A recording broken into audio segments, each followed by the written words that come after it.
প্রশান্ত মহাসাগরীয় অঞ্চলের শক্তিশালী ক্রান্তীয় ঘূর্ণিঝড় বাভি ভিয়েতনামের উত্তরাঞ্চলের একটি বিখ্যাত পর্বতমালার নাম অনুসারে নামকরণ করা হয়েছে টাইফুন বাভির।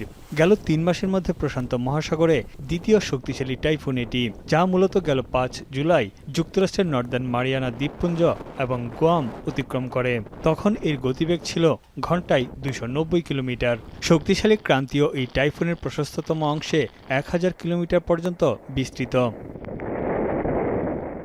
গেল প্রায় ৪০ বছরের মধ্যে সুপার টাইফুন বাভি পূর্ব এশিয়ায় আঘাত হানা সবচেয়ে শক্তিশালী ঝড়।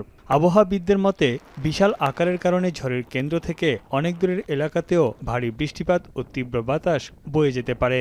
বিশেষজ্ঞরা বলছেন, দীর্ঘ সময় ধরে উন্মুক্ত প্রশান্ত মহাসাগরের উষ্ণ পানির উপর অবস্থান করায় প্রচুর শক্তি ও আর্দ্রতা সঞ্চয় করেছে টাইফুন বাভি।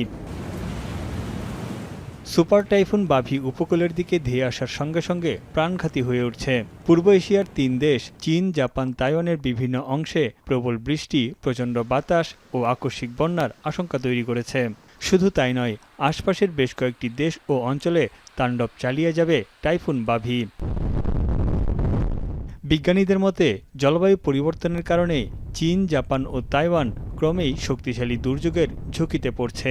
এবছর এল নিনোর প্রভাব দেখা দেয়ায় বাড়তে পারে তাপমাত্রা, আর আবহাওয়ার এই পরিস্থিতি আরও ঘন ঘন ও শক্তিশালী টাইফুন সৃষ্টি করতে সহায়তা করতে পারে, যা বিশ্বের দ্বিতীয় বৃহত্তম অর্থনীতির দেশ চীন এবং প্রতিবেশী জাপান ও তাইওয়ান ক্রমবর্ধমানভাবে ধ্বংসাত্মক দুর্যোগের সম্মুখীন হবে।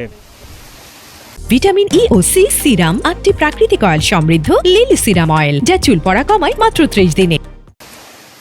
চীনা আবহাওয়াবিদরা সতর্কবার্তা দিয়েছেন, স্থলভাগে আঘাত হানার পর বাভি চীনের পূর্ব ও উত্তর প্রদেশগুলোতে প্রবেশ করবে, যার প্রভাবে এসব অঞ্চলে প্রবল বৃষ্টি ও ঝোড়ো হাওয়া বয়ে যেতে পারে। এতে প্রাণহানি ও ব্যাপক ক্ষয়ক্ষতির আশঙ্কা করা হচ্ছে। সম্প্রতি আঘাত হানা টাইফুন মেজাকের ক্ষয়ক্ষতি কাটিয়ে উঠতে পারেনি চীনের বিভিন্ন অঞ্চল। এর প্রভাবে দক্ষিণ চীনে প্রাণ হারিয়েছে বহু মানুষ ও গবাদি পশু। বাস্তুচ্যুত কয়েক লাখ বাসিন্দা। ব্যাপক ক্ষয়ক্ষতি হয়েছে কৃষিখাতের। তানভীর জনি, এখন বিশ্ব।